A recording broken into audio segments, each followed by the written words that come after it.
fought between the British and the Germans during World War I. It was actually fought over the course of 2 days at the end of May 1916. 2 days doesn't seem like a long time in the grand scheme of the war, but to put it into perspective, the Battle of Jutland was the largest naval battle and the only full-scale clash of battleships between the two countries during the First World War. It pitted 151 British ships against 99 German ships. And in this battle, the British suffered over 6,000 casualties and the Germans around 2,500 to 3,000 depending on what information you believe. In total, 14 British ships were downed compared to 11 for the Germans. Despite this, of course, both sides claiming that they won the engagement, it was technically classed as a draw, with neither side inflicting catastrophic damage to each other. The German army believed they'd won the battle because they downed the most ships and inflicted the most casualties. However, the British believed they won because they still remained in control of the area. This was important because by controlling the area being fought over,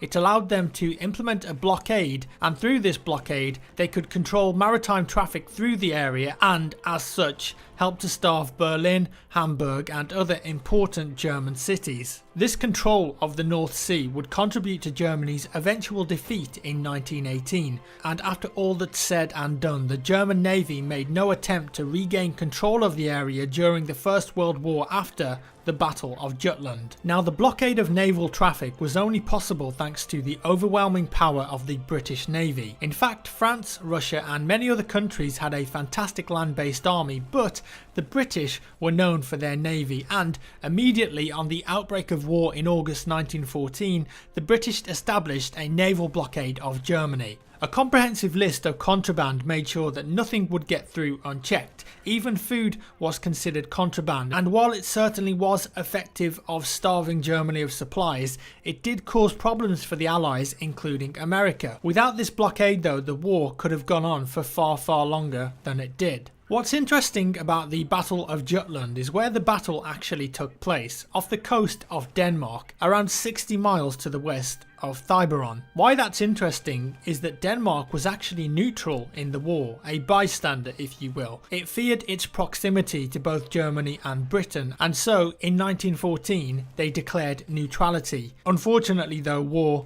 always finds a way through.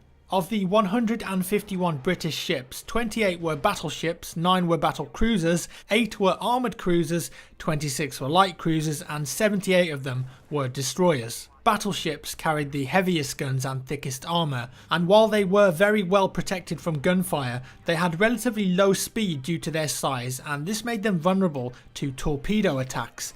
All of the British battleships managed to survive the battle. Here's an interesting point though. HMS Iron Duke was the flagship battleship of Admiral Sir John Jellicoe, the commander of the Great Fleet of the British Royal Navy. He was in overall command of all of the ships during the battle, and during the battle HMS Iron Duke fired on several German battleships and inflicted some serious damage. It's also believed that there's a scene in the Battlefield 1 trailer that shows the HMS Iron Duke, so it's possible that it plays some part of the campaign or multiplayer in Battlefield 1. With the Battle of Jutland being the largest and only main naval battle between the two countries during the war, perhaps we'll see this part of the story told in the campaign of Battlefield 1. And the Battle of Jutland has hit the news recently as well, as scavengers have been found to be obtaining pieces of wreckage from the downed ships that took part. The HMS Queen Mary, which sank during the battle with 1,200 soldiers aboard, has had its 30-ton boiler room condenser taken. That's some serious salvage. These ships, of course, belong in a museum, or at least what's left of them, not to glorify war or show power, but for us to remember the sacrifice that happened 100 years ago.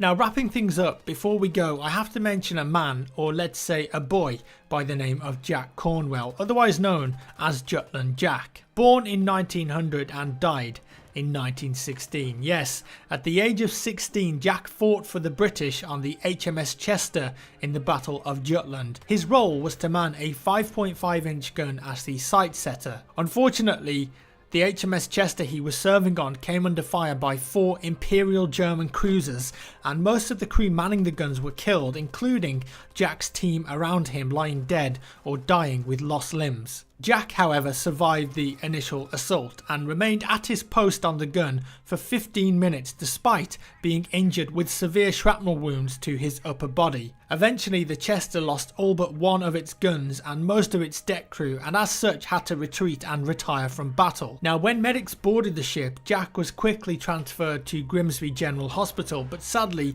the wounds he sustained were fatal and he died on the morning of 2nd of June 1916. 3 months later, for his bravery and service, Jutland Jack was posthumously awarded the Victoria Cross endorsed by King George V. And if you ever visit the Imperial War Museum in London, you can see the gun that Jack was manning in person. And that's all for today, ladies and gents. As always, thank you so much for watching. I hope you enjoyed the video. If you did, please leave a thumbs up. If you didn't, a thumbs down, and I'll see you in the next one.